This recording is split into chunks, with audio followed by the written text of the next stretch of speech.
on Nostalgia, you have Kendrick. Yeah, Kendrick Lamar. Did you guys record that prior to Control? Yeah. Well, he recorded it. He recorded it prior to Control. I mean, the truth like cuts deep, and I think what Kendrick was doing was really talking to his soul. Yeah. I believe that, and I believe that's that would cause you to tap out. That'll cause you to sue. Now, in the Super Bowl, what do you view his branding and his impact on the game? Man, it's amazing. Like, you gotta think, I'm sure people have said and have told him his whole career, like, oh my God, you rap good, you're great, but you rap too much, you need to make a song like this, you need to do that. Drake just got publicly humiliated on the biggest stage in the world, and his enemies are loving it. The Super Bowl disaster wasn't just another L, it was a career-shaking moment that had the whole industry talking. But the worst part, his sworn ops, Pusha T and The Weeknd, didn't waste a second before rubbing salt in the wound. Drake's downfall is playing out in real time, and the reactions from his enemies prove just how deep this war runs. It all started when Kendrick Lamar stepped onto that Super Bowl stage and delivered a record-breaking halftime performance that wasn't just about the music. It was a calculated move to end Drake once and for all. And if you thought Drake was struggling before, this made it 10 times worse. Even CBS and major media outlets openly chose sides, pushing the narrative that Drake is finished and Kendrick is the undisputed king. The industry has turned on Drake. But let's talk about the two men who have hated Drake for years, Pusha T and The Weeknd. These two have a history with Drizzy that's nothing short of ruthless, and now they're celebrating his collapse. Pusha wasted zero time in making it clear that he's watching this takedown unfold with popcorn in hand.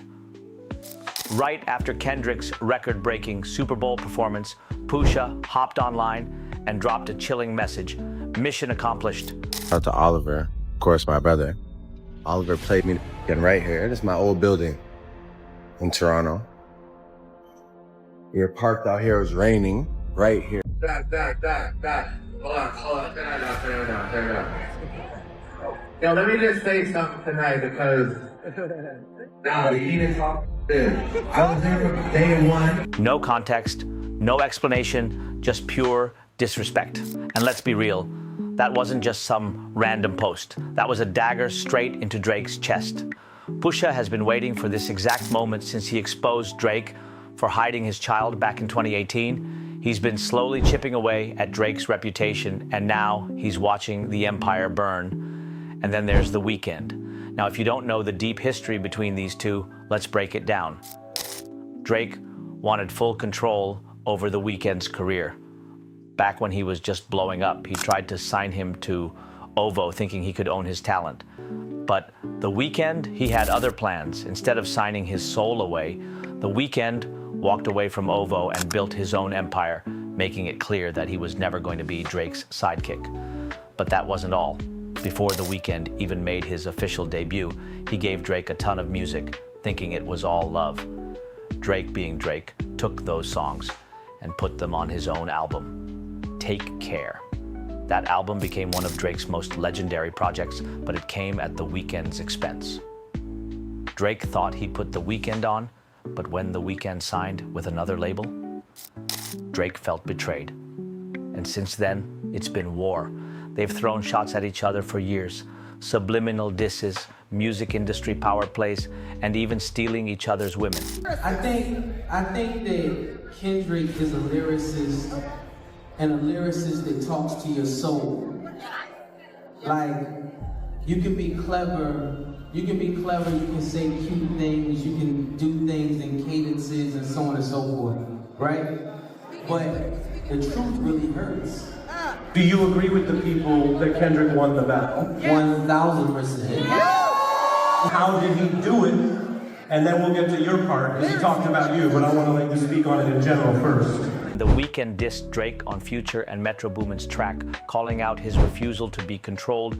Drake responded with his track War, reminding The Weeknd who really helped him rise up. This isn't just music, it's a full-blown feud. And now this beef might have gotten way too real. Back in April 2024, The Weeknd's co-manager, Amir Cash Esmailian, was the target of a violent attack. His house in Hidden Hills, California, got shot up in the middle of the night. A security guard was critically injured, hit multiple times, rushed into emergency surgery. This wasn't some random break-in. And guess what the streets immediately started saying? That this was Drake's retaliation. The industry is deeply connected, and when a feud hits this level, things start moving beyond the music. The Weeknd had been publicly siding with Kendrick, clowning Drake, and aligning with his biggest enemies. So when this attack happened, fans started connecting the dots, questioning if this was a warning shot from Drake's camp. And if that wasn't enough, weeks later, Drake's own mansion in Toronto was the target of a drive-by shooting. Now, let's be honest here. This timing is beyond suspicious. Some people started wondering, was this retaliation from the Weeknd side, or was this Drake trying to cover his own tracks?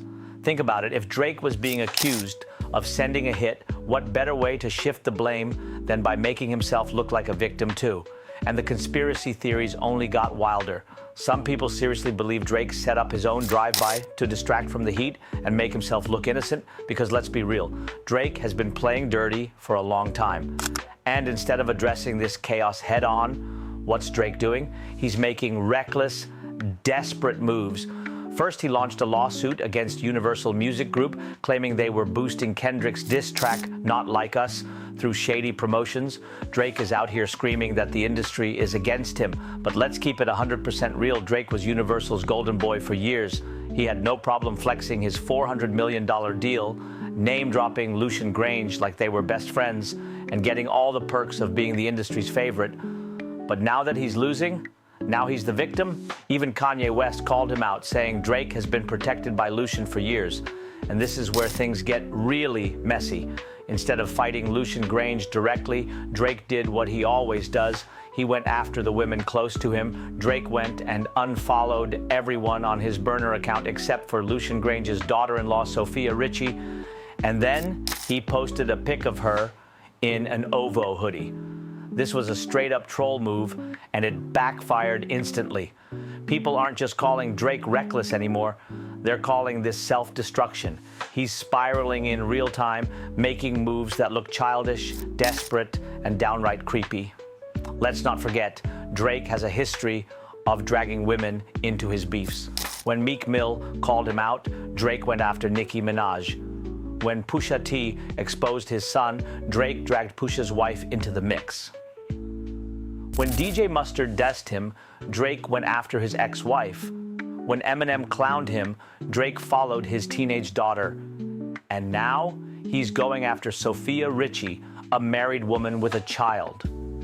This isn't strategy, this is straight up creepy. Fans are dragging him for this, and honestly, they're not wrong. Drake spent years pretending he was untouchable, but now, the industry is eating him alive. Pusha T knew this was coming.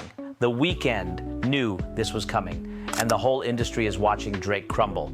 So the real question is this the final takedown? Has Drake finally met his match? And can he even recover from this? Let me know what y'all think in the comments below. And trust me, you don't want to miss what's coming next.